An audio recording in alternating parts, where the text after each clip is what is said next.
നമസ്കാരം. മലയാളി വാർത്ത പ്ലസിലേക്ക് സ്വാഗതം. ഇസ്രയേലും ഇറാനും തമ്മിലുള്ള സംഘർഷങ്ങൾ പിന്നീട് വലിയൊരു ഘോര യുദ്ധത്തിലേക്ക് കാര്യങ്ങൾ കടക്കുന്നു. ഇപ്പോൾ അമേരിക്കയും ഇസ്രയേലും സംയുക്തമായി ഇറാനിലേക്ക് ഒരു ആക്രമണം നടത്തുന്നുണ്ടെങ്കിൽ അതിൻ്റെ കാരണം 2023 ഒക്ടോബർ 7 ആ ഒരു ആക്രമണമായിരുന്നു. ഇസ്രയേലിലേക്ക് കടന്നു കയറി ഹമാസ് നടത്തിയ ഭീകരാക്രമണം. അതിൻ്റെ പരിണിത ഫലമാണ് ഇപ്പോൾ ഇറാനും അമേരിക്കയും ഇസ്രയേലുമായിട്ടൊക്കെ നടക്കുന്ന യുദ്ധം. ഒരു വെടിനിർത്തൽ കരാറിലൂടെ ചെറിയൊരു ആശ്വാസം വന്നിട്ടുണ്ടെങ്കിലും ഹോർമുസിൽ ഭീകരമായ അവസ്ഥയിലേക്കാണ് കാര്യങ്ങൾ പോകുന്നത്. ഇറാൻ മറ്റു പല രാജ്യങ്ങളുടെയും കപ്പലുകൾ ആക്രമിക്കുന്നു. ഇപ്പോൾ മൈനുകൾ വിതറിയതിൻ്റെ ഒരു ഭീകരവശം പുറത്തേക്ക് വരുന്നു. അതായത് ഇറാൻ ഹോർമുസിൽ ഒരു ഭീകര ചുഴി തന്നെ സൃഷ്ടിച്ചിരിക്കുന്നു എന്നുള്ളതാണ് ഒരു വശം. എന്നാൽ നമ്മളിവിടെ കാണേണ്ടത് ഈ 2023 ഒക്ടോബർ 7 മാത്രം ആ ഒരു ആക്രമണം നടന്നതിന് ശേഷമാണോ ഇസ്രയേൽ ഇറാനെ ലക്ഷ്യം വെച്ചത് എന്നുള്ളൊരു ചോദ്യം. ആ ഒരു ചോദ്യം ഉയരുമ്പോൾ അല്ല എന്നാണ് ഉത്തരം വരുന്നത്. കാരണം വർഷങ്ങൾക്ക് മുൻപ് തന്നെ ഇറാനിലേക്ക് ആക്രമണത്തിന് ബെഞ്ചമിൻ നെതന്യാഹുവിൻ്റെ നേതൃത്വത്തിൽ നീക്കം നടന്നിരുന്നു എന്നുള്ളതിൻ്റെ നിർണായക വിവരങ്ങൾ ഇപ്പോൾ പുറത്തേക്ക് വന്നിട്ടുണ്ട്. അമേരിക്കയുടെ 3 പ്രസിഡന്റുമാർക്ക് മുൻപിൽ ഇറാൻ ആക്രമണത്തിൻ്റെ ഒരു ബ്ലൂ പ്രിന്റ് നെതന്യാഹു കൊടുത്തിരുന്നു. പക്ഷേ 3 പ്രസിഡന്റുമാരും ഇറാനിലേക്ക് ഒരു യുദ്ധത്തിന് തയ്യാറായില്ല. കാരണം ഒരു യുദ്ധം അതത്ര എളുപ്പമല്ല. എല്ലാ രാജ്യങ്ങളെയും ബാധിക്കുന്ന ഒരു വിഷയമായതുകൊണ്ട് തന്നെ ഈ പ്രസിഡന്റുമാരെല്ലാം അതിനെ തിരസ്കരിക്കുകയാണ് ചെയ്തത്. എന്നാൽ പിന്നീട് വന്ന ട്രംപ് അതിന് കൈകൊടുക്കുന്നു. ഇസ്രയേലുമായി സഹകരിച്ചുകൊണ്ട് ഇറാനെ പൂർണ്ണമായും ഇല്ലാതാക്കുന്ന ഒരു നീക്കത്തിലേക്ക് ഇറാൻ കടക്കുന്നതാണ് നമ്മൾ കണ്ടത്. എന്നാൽ ആ യുദ്ധം പക്ഷേ കൈവിട്ടുപോയ ഒരു നിലയിലേക്ക് എത്തിയിരിക്കുകയാണ്. ഇറാൻ ഗൾഫ് രാജ്യങ്ങളിലേക്ക് ആക്രമണം നടത്തുന്നു, ഹോർമുസിൽ പിടിമുറുക്കുന്നു. വെടിനിർത്തൽ കരാറിലൂടെ ഇപ്പോൾ ഇസ്രയേലും അമേരിക്കയും ഒന്ന് ശാന്തമായി നിൽക്കുന്നു. എന്നാൽ ഇസ്രയേൽ അതിമാരകമായ ആക്രമണം ഇറാനിലേക്ക് നടത്തണമെന്നുള്ള ആവശ്യം ശക്തമാക്കുന്നുണ്ട്. പക്ഷേ ട്രംപ് ഒന്ന് മയപ്പെട്ട് നിൽക്കാൻ ഇസ്രയേലിനോട് ആവശ്യപ്പെടുകയാണ്. ഇപ്പോൾ ഈ വെടിനിർത്തൽ കരാർ നിലവിലുണ്ടെങ്കിലും അതിന് എത്രത്തോളം ആയുസ് ഉണ്ട് എന്നൊന്നും പറയാൻ കഴിയില്ല. കാരണം ഹോർമുസിൽ പ്രകോപനം തുടർന്നുകൊണ്ടേയിരിക്കുകയാണ് IRGC. ഇറാനിലെ ഭരണം ഇപ്പോൾ അവിടുത്തെ ഭരണകൂടമല്ല, മറിച്ച് IRGC ഏറ്റെടുത്തിരിക്കുകയാണ്. പ്രസിഡന്റിനൊന്നും വലിയ റോളില്ലാത്തൊരു സാഹചര്യം. ഈ പറയുന്ന ഇറാനും ഇസ്രയേലും ഇതിനു മുൻപൊരു ആക്രമണത്തിലേക്ക് കടക്കുകയായിരുന്നുവെങ്കിൽ പ്രതിസന്ധി വലുതാകുമായിരുന്നു. കാരണം ട്രംപ് അല്ല അന്ന് അധികാരത്തിൽ, ബൈഡനാണ് ഇരുന്നത്, അതിന് മുൻപ് ഒബാമ. അപ്പോൾ അതിൻ്റെ ഒരു വിശദാംശം എന്താണ്? ഇത് ആദ്യം ഇത് പറഞ്ഞത് ഇത് സംഭവം പുറത്തുവിട്ടിട്ടുള്ളത് മുൻ US സ്റ്റേറ്റ് സെക്രട്ടറി ജോൺ കെറിയാണ്.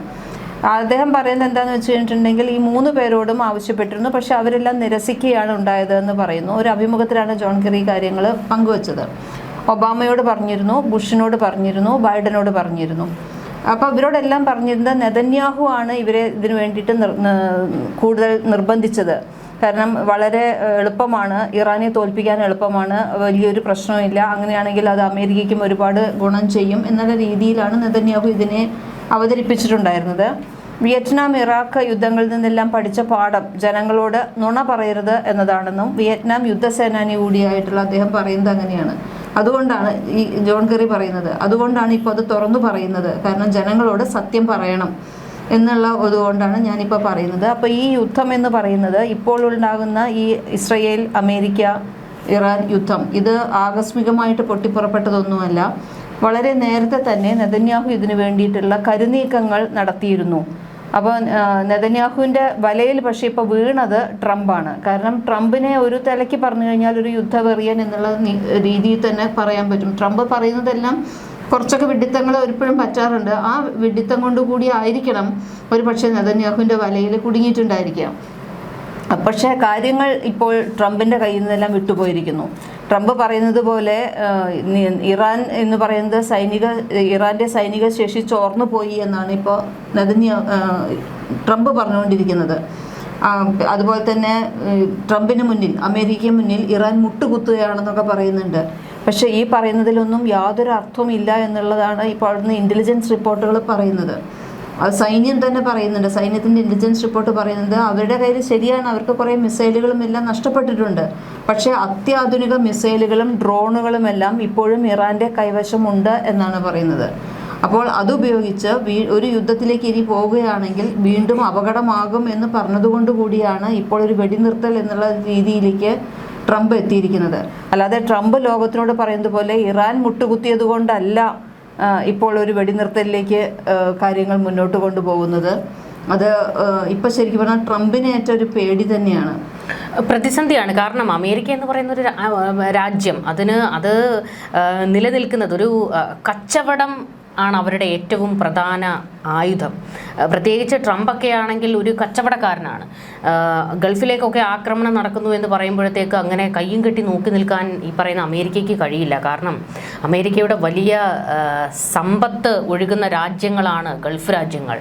അതുപോലെ തന്നെ ഇപ്പോൾ ഈ ഒരു യുദ്ധത്തിലേക്ക് നയിച്ചതിൻ്റെ ഏറ്റവും പ്രധാനപ്പെട്ട കാര്യം ഈ പറയുന്ന ഇസ്രയേലിൻ്റെ വലിയൊരു നീക്കം ഇതിന് പിന്നിലുണ്ട് എന്നുള്ളത് ഏകദേശം വ്യക്തമായി കഴിഞ്ഞിരിക്കുന്നു. മറ്റൊരു കാര്യം, അമേരിക്ക ഒരു നിർണായക ഘട്ടത്തിലേക്ക് എത്തിയിരുന്നു എന്നുള്ളതാണ്. ഇറാനെ ആക്രമിക്കേണ്ട ഒരു സാഹചര്യം എത്തിയെന്ന് ട്രംപിന് വ്യക്തമായ ഒരു സാഹചര്യം ആയതുകൊണ്ടുകൂടിയാണ് നെതന്യാഹുവും ട്രംപും കൈകൊടുത്തത്. കാരണം ഇറാൻ ഒരു ആണവ രാഷ്ട്രമാകാൻ പോകുന്നു എന്നുള്ള ഏകദേശ ഒരു രൂപം അത് അമേരിക്കയ്ക്ക് കിട്ടിയിരുന്നു.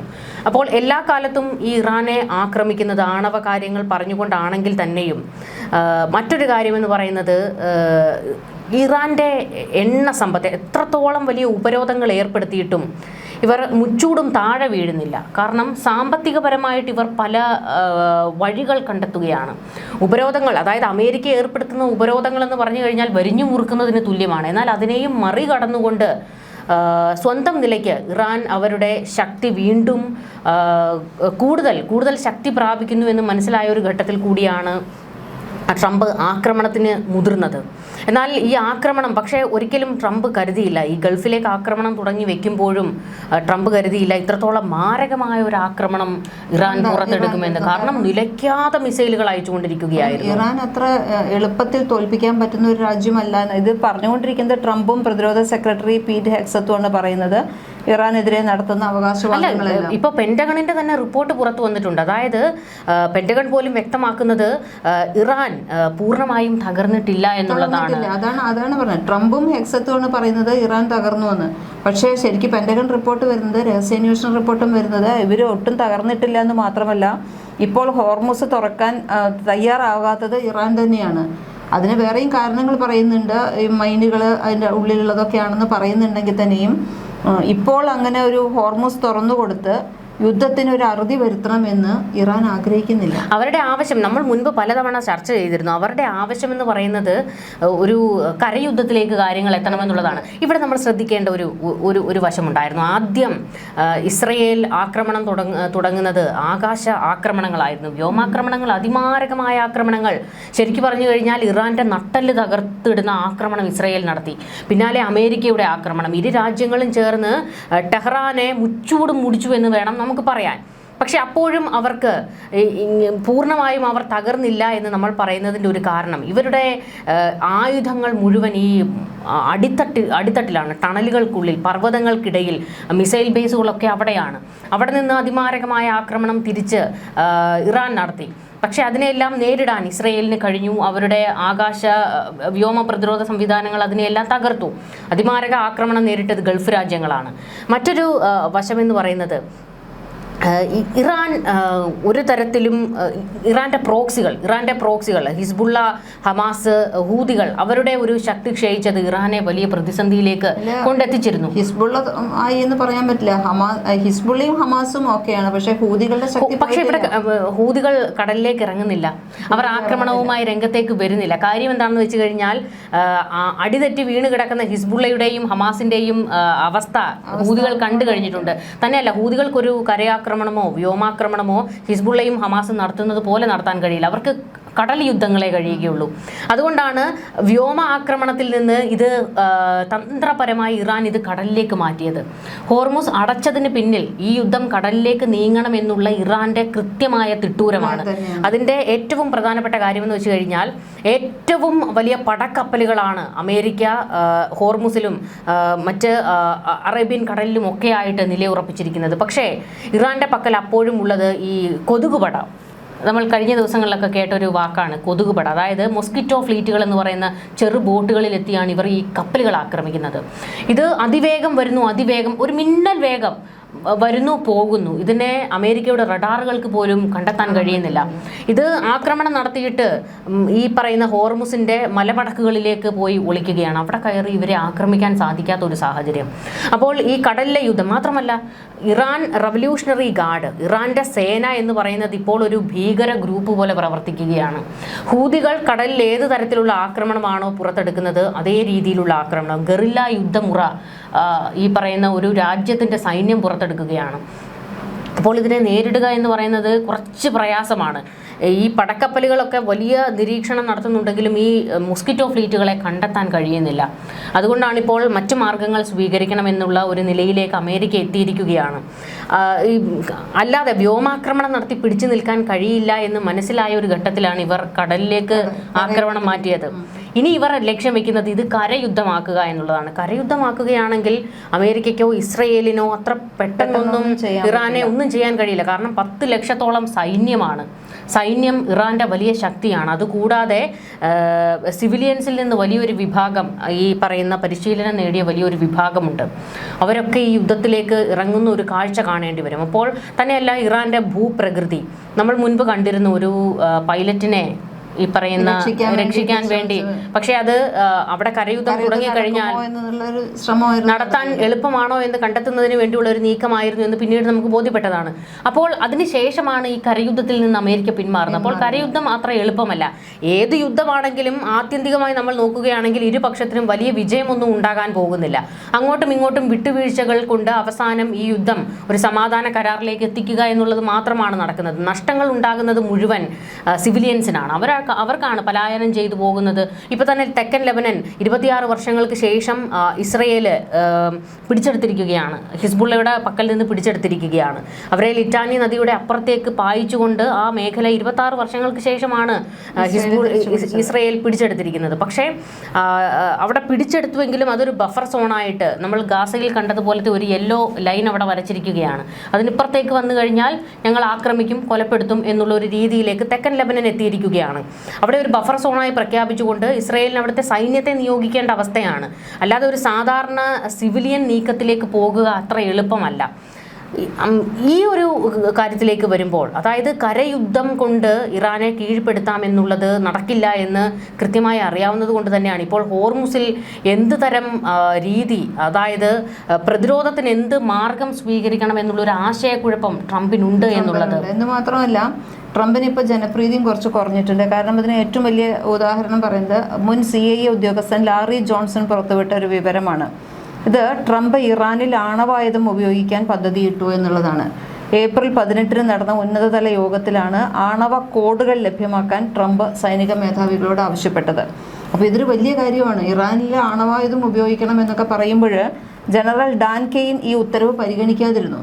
സാധാരണഗതിയിൽ അമേരിക്കയുടെ ഒരു ഇത് അനുസരിച്ചിട്ട് ഇങ്ങനെ ഒരു പ്രസിഡന്റ് പറഞ്ഞു കഴിഞ്ഞിട്ടുണ്ടെങ്കിൽ സൈന്യ തലവൻ അത് നിരാകരിക്കാനൊന്നും പറ്റില്ല. പക്ഷേ ജോൺ കെയ്ൻ പറഞ്ഞത് ലോകത്തിനെ ഒരു ദുരന്തത്തിലേക്ക് തള്ളിവിടാൻ പാടില്ല, അതിന് എനിക്ക് തയ്യാറല്ല എന്ന് പറഞ്ഞിട്ടാണ് ഈ കമാൻഡർ ഇൻ ചീഫ് ആയിട്ടുള്ള ഇദ്ദേഹം പ്രസിഡന്റിന്റെ ഉത്തരവിനെ നിരാകരിക്കുകയാണ് ചെയ്യും. ഞാനത് ചെയ്യില്ല എന്ന് പറഞ്ഞിട്ട് നിന്നതുകൊണ്ട് മാത്രമാണ് അവിടെ ഒരു ആണവായുധം ഉണ്ടാക്കാൻ വീഴാതിരുന്നത്. അത് കേട്ടിട്ട് ഇയാൾ ചെയ്തിരുന്നു എന്നുണ്ടെങ്കിൽ ഇറാനിൽ ആണവായുധം ഉപയോഗിക്കുക എന്നൊക്കെ വെച്ചാൽ ഇത് ലോകത്തിനെ മൊത്തം ബാധിക്കുന്ന ഒരു കാര്യമായിട്ട് മാറും. അപ്പം ട്രംപിൻ്റെ ഈ ചൂടൻ സ്വഭാവം, ഇത് ശരിക്കും പറഞ്ഞാൽ സൈനിക തീരുമാനങ്ങളിൽ നിന്ന് ട്രംപിനെ അകറ്റി നിർത്തുകയാണ് അമേരിക്ക തന്നെ ഇപ്പോൾ ചെയ്യുന്നത്. കാരണം സൈനികരുടെ ആ തീരുമാനത്തിൽ നിന്ന് ഈ ചൂടൻ സ്വഭാവം കാരണം അവരുടെ രഹസ്യാത്മകതയെല്ലാം പോകുന്നു. അല്ലെങ്കിൽ അവർക്ക് കൃത്യമായ തീരുമാനങ്ങൾ എടുക്കാൻ പറയുന്നില്ല, കയറി അടിക്കാൻ പറഞ്ഞിട്ടുള്ള ഉത്തരവുകൾ കൊടുത്തുകൊണ്ടിരിക്കുകയാണ്. ഇതനുസരിച്ച് അവർ ഉത്തരവ് അനുസരിക്കുകയാണെങ്കിൽ വലിയ അപകടം ലോകത്തുണ്ടായിത്തീരും. ഇവിടെയാണ് നമ്മൾ കാണേണ്ട ഒരു ഏറ്റവും പ്രധാനപ്പെട്ട ഒരു വശമുള്ളത്. അതായത് ട്രംപ് മുൻപ് പല ആവർത്തി, അതായത് ഇറാനല്ല IRGC നിരന്തരം പ്രകോപനം ഉണ്ടാക്കിക്കൊണ്ടിരുന്നപ്പോൾ ഡൊണാൾഡ് ട്രംപ് അവർക്ക് കൊടുത്ത ഒരു മറുപടി ഉണ്ട്: ഞങ്ങൾ പൂർണ്ണമായ ഒരു യുദ്ധത്തിലേക്ക് കടന്നിട്ടില്ല, ഞങ്ങളെ അതിന് പ്രേരിപ്പിക്കരുത് എന്നുള്ളത്. അതായത് ട്രംപിനെ പിടിച്ചുകെട്ടി നിർത്തിയിരിക്കുകയാണ് അമേരിക്കൻ സൈന്യം തന്നെ. അപ്പോൾ അത് പിന്നെ മറ്റൊരു കാര്യം നമ്മൾ പരിശോധിക്കേണ്ടതാണെങ്കിൽ, ഇറാനെ എന്തുകൊണ്ട് ആക്രമിച്ചു എന്നുള്ള ഒരു ഏറ്റവും പ്രസക്തമായ ഒരു ചോദ്യമുണ്ട്. ഇറാന് വേണ്ടി വാദിക്കുന്ന ഒരു കൂട്ടം ആൾക്കാർ, അതായത് ഈ പറയുന്ന ട്രിപ്പിൾ പോലെയൊക്കെ ഉള്ളതിനെ പിന്തുണച്ച് സംസാരിക്കുന്ന ഒരു കൂട്ടരുണ്ടല്ലോ. അപ്പോൾ ഇറാൻ എന്നൊരു രാഷ്ട്രത്തിലേക്ക് കടന്നു കയറി അമേരിക്ക ആക്രമണം നടത്തുന്നു, അവരുടെ കപ്പലുകൾ പിടിച്ചെടുക്കുന്നു, ഹോർമുസിൽ പ്രതിസന്ധി സൃഷ്ടിക്കുന്നത് ഇറാനാണ്, അമേരിക്കയാണ് എന്നൊക്കെ പറയുമ്പോൾ നമ്മൾ ഇപ്പോൾ പറഞ്ഞ ഒരു പോയിന്റ് വെച്ച് നമുക്കതിന് മറുപടി പറയാം. കാരണം ഒരു രാജ്യത്തിൻ്റെ പ്രസിഡന്റ് പറയുകയാണ് ഞങ്ങൾ ആണവായുധം ഇറാനിലേക്ക് പ്രയോഗിക്കും, അതിനുവേണ്ടി ഒരു രാജ്യത്തിൻ്റെ പ്രസിഡന്റ് തയ്യാറെടുത്തു എന്നുള്ളത്. തൊട്ടിപ്പുറത്ത് ഇറാന്റെ ഭരണകൂടത്തിൽ, ഇപ്പോൾ ഒരു ഭരണകൂടമല്ല, അവിടെ IRGC എന്ന് പറയുന്ന ഒരു സൈന്യം, തീവ്രവാദ മുഖമുള്ള ഒരു സൈന്യമാണ് എത്തിയിരിക്കുന്നത്. ഇറാൻ ഒരു ആണവ രാഷ്ട്രമായിരുന്നുവെങ്കിൽ എന്താകുമായിരുന്നു സ്ഥിതി? ഉറപ്പായും ഇവർ ആണവാക്രമണം നടത്തുമായിരുന്നു എന്നുള്ളതിന് ഒരു സംശയവും വേണ്ട. കാരണം നെതന്യാഹു കഴിഞ്ഞ ദിവസങ്ങളിലൊക്കെ പ്രതികരിച്ചത് മുൻപുണ്ടായിരുന്ന ഭരണകൂടത്തെക്കാൾ തീവ്രമായ ഒരു സംഘമാണിപ്പോൾ ഇറാൻ ഭരിക്കുന്നത്, അത് ഇനിയും അനുവദിച്ചു കൊടുക്കാൻ കഴിയില്ല. അവർ പച്ചയ്ക്ക് ആഹ്വാനം മുഴക്കി ഞങ്ങൾ ആണവായുധം ഉണ്ടാക്കും, എത്രയും പെട്ടെന്ന് ആണവായുധം ഉണ്ടാക്കും, ശത്രുക്കളെ ഉന്മൂലനം ചെയ്യുമെന്ന്. ഇറാൻ ആണവായുധം ഉണ്ടാക്കി കഴിഞ്ഞാൽ അത് ഉറപ്പായും ഇറാന്റെ പ്രോക്സികളുടെ കൈകളിലേക്ക് എത്തും. ഇത് ഈ പറയുന്ന ഇസ്രയേലിനും അമേരിക്കയ്ക്കും മാത്രമല്ല പ്രതിസന്ധി, അറബ് രാജ്യങ്ങൾക്കൊക്കെ വലിയ പ്രതിസന്ധിയാണ് ഈ പറയുന്ന പ്രോക്സികളുടെ കൈകളിലേക്ക് ആണവായുധം എത്തുകയാണെങ്കിൽ. അതുകൊണ്ടാണ് ഒരു കാലത്തും ഇറാൻ ആണവ രാഷ്ട്രമാകരുതെന്ന് ഇസ്രയേൽ ശഠിക്കുന്നതിൻ്റെ, അവർ പ്രതിജ്ഞ എടുത്തിരിക്കുന്നതിൻ്റെ ഒരേ ഒരു കാരണം ഇറാൻ ആണവ രാഷ്ട്രമായാൽ ഇസ്രയേൽ ഈ ലോകത്തുണ്ടാകില്ല, ഈ ഭൂമുഖത്തുണ്ടാകില്ല ആ ഒരു ചെറിയ രാജ്യം. ആ ഭീതി കൊണ്ടാണ് ഞങ്ങൾ ആയുധം താഴെ വെക്കില്ല എന്ന് അവർ വാദിക്കുന്നത്. ഇപ്പോൾ തന്നെ ഹോർമുസിൽ ഒരു IRGC പുറത്തെടുത്തിരിക്കുന്ന നീക്കം എന്താണ്? മൈനുകൾ വിതറിയിരിക്കുകയാണ്. പക്ഷെ ഇത് എവിടെയൊക്കെയാണ് വിതറിയിരിക്കുന്നതെന്ന് ഇവർക്ക് പോലും ഇപ്പോൾ അറിയില്ല. വലിയ അപകടമായിട്ട് മാറിയിരിക്കുകയാണ്. കാരണം ഈ ഹോർമുസ് അടയ്ക്കണം എന്നുള്ള തീരുമാനമെടുത്തപ്പോൾ മുൻപിൻ നോക്കാതെ ചെയ്തൊരു പ്രവൃത്തിയാണ്. ചെറിയ സ്പീഡ് ബോട്ടുകളിൽ വളരെ സ്പീഡിൽ പോയി ഈ മൈനുകൾ അങ്ങ് വിതറി. അപ്പോൾ അത് ഇപ്പോൾ നോക്കുമ്പോൾ, തിരിച്ചെടുക്കാൻ നോക്കുമ്പോൾ അത് ഇറാന് പോലും അത് എവിടെയാണെന്ന് അറിയാൻ പറ്റുന്നില്ല, അത് തപ്പിയെടുക്കാൻ പറ്റുന്നില്ല. അത് എടുക്കാൻ വേണ്ടി പോയി കഴിഞ്ഞാൽ തങ്ങളുടെ കപ്പലുകൾക്ക് തന്നെ നാശം സംഭവിക്കുമെന്ന് പറഞ്ഞതോടുകൂടി ഇറാൻ പിൻവാങ്ങി. പിന്നെ ഇപ്പോൾ അത് US-ന്റെ നേതൃത്വത്തിലാണ് ഇതിന്ന് എടുക്കാൻ നോക്കുന്നത്. ചുരുങ്ങിയത് 6 മാസമെങ്കിലും സമയമെടുക്കും ഈ മൈനുകൾ എവിടെയാണെന്ന് കണ്ടെത്തി അത് അത് വലിച്ചെടുക്കാനെന്നാണ് പറയുന്നത്. അപ്പോൾ ഇതിൻ്റെ ഒപ്പം തന്നെ ഇറാൻ വേറെ ഒരു കാര്യം പറഞ്ഞിട്ടുണ്ട്. ഈ ഹോർമുസിൻ്റെ അടിയിൽ കൂടെ പോകുന്ന ഇൻ്റർനെറ്റിൻ്റെ കണക്ഷൻ വരുന്ന കുഴലുകൾ അത് പൊട്ടിക്കുമെന്ന് പറഞ്ഞിട്ടുണ്ട്. അങ്ങനെ എന്തെങ്കിലും സംഭവിച്ചു കഴിഞ്ഞിട്ടുണ്ടെങ്കിൽ ഗൾഫ് രാജ്യങ്ങളിലൊന്നും ഒരു പണമിടപാടുകൾ പോലും നടക്കില്ല.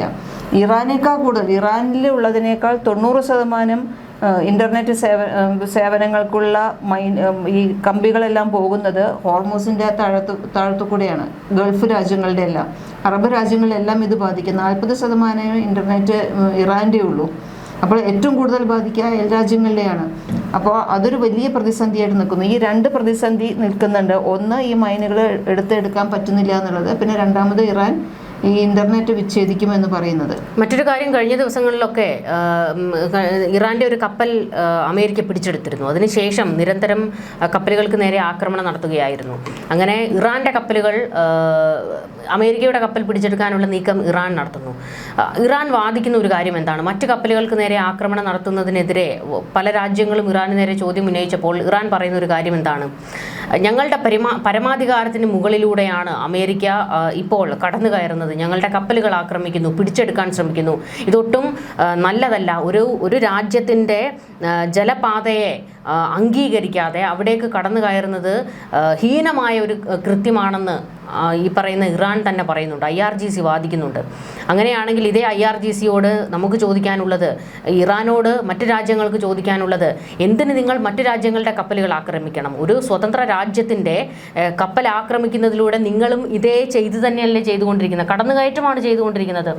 ഇന്ത്യയുടെ കപ്പലുകൾക്ക് നേരെ ആക്രമണം നടത്തി. ആദ്യത്തെ തവണ 2 കപ്പലുകൾക്ക് നേരെ ആക്രമണം നടന്നു. ഇപ്പോൾ കഴിഞ്ഞ ദിവസം 3 കപ്പലുകളാണ് ആക്രമിച്ചത്. അതായത് വെടിവെപ്പ് നടത്തുക. ഈ കപ്പലുകളിലൊക്കെ സാധാരണ മനുഷ്യരാണുള്ളത്. അവർ സാധാരണക്കാരായിട്ടുള്ള മനുഷ്യർ, നമ്മുടെ മലയാളികളായിട്ടുള്ള എത്രയോ ആൾക്കാരൊക്കെ ഈ ഇറാന്റെ തുറമുഖങ്ങളിൽ കുടുങ്ങിക്കിടക്കുന്ന കപ്പലുകളിലുണ്ട്. അപ്പോൾ അവരുടെ ജീവൻ അപകടത്തിലാക്കുന്ന നീക്കങ്ങളിലേക്ക്, ഈ കപ്പലുകൾ ആക്രമിക്കുന്നതിലേക്ക്, അത് പിടിച്ചെടുക്കുന്നതിലേക്ക്, വേണ്ടി വന്നാൽ ഞങ്ങളുടെ കപ്പലുകൾക്ക് പോകാൻ കഴിഞ്ഞില്ലെങ്കിൽ മറ്റു കപ്പലുകൾ ഞങ്ങൾ മുക്കുമെന്നുള്ള നിലയിലേക്ക്, അപ്പോൾ മറ്റു രാജ്യങ്ങൾക്ക് മേൽ ഇറാൻ കടന്നു കയറുകയാണ് ചെയ്യുന്നത്.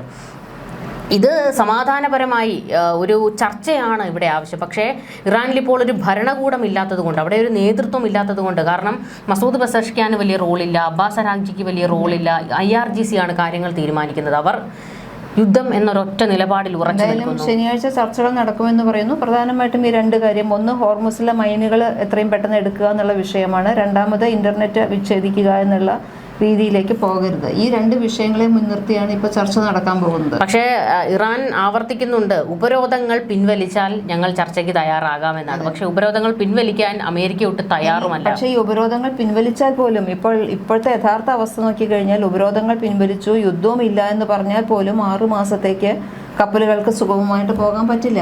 കാരണം മരണക്കെണിയാണ് അവിടെ ഒളിപ്പിച്ചു വെച്ചിരിക്കുന്നത്, ഇറാനിലെ ഹോർമുസിലെ എല്ലായിടത്തും. അപ്പോൾ ഒന്നാമത് നല്ല അടിയൊഴുക്കുള്ളത് കാരണം ഇത് എവിടേക്കെല്ലാം ഒഴുകി പോയിട്ടുണ്ടെന്ന് അറിയാൻ പറ്റില്ല. അപ്പോൾ അതൊരു വലിയ ഒരു പ്രതിസന്ധിയായിട്ട് തന്നെയാണ് നിൽക്കുന്നത്. പക്ഷേ അങ്ങനെയാണെങ്കിലും ഇന്ത്യയിലേക്ക് കപ്പലുകൾ എത്തിയിട്ടുണ്ട്. അതൊക്കെ വളരെ ഇടുങ്ങിയ വഴി കൂടിയാണ് അവർ കടത്തിവിടുന്നത്. അത് എത്ര കാലം അത് അങ്ങനെ മുന്നോട്ട് കൊണ്ടുപോകാൻ പറ്റും? പണ്ടൊക്കെ 150ഓളം കപ്പലുകൾ ഒരു ദിവസം പോയതാണ്. ഇപ്പോൾ 1 അല്ലെങ്കിൽ 5 വരെ കപ്പലുകളാണ് ഏറ്റവും കൂടുതലായിട്ട് കിടക്കുന്നത്. അതുതന്നെ വളരെ അപൂർവമായിട്ടാണ് പോകുന്നത്. അപ്പോൾ യുദ്ധം തീർന്നാൽ പോലും അതിൻ്റെ 6 മാസം വരെ അതിൻ്റെ അനുരണനങ്ങൾ ഉണ്ടായിക്കൊണ്ടേയിരിക്കുമെന്നാണ് തോന്നുന്നത്. കൂടുതൽ ചർച്ചകളുമായി കാണാം. നമസ്കാരം.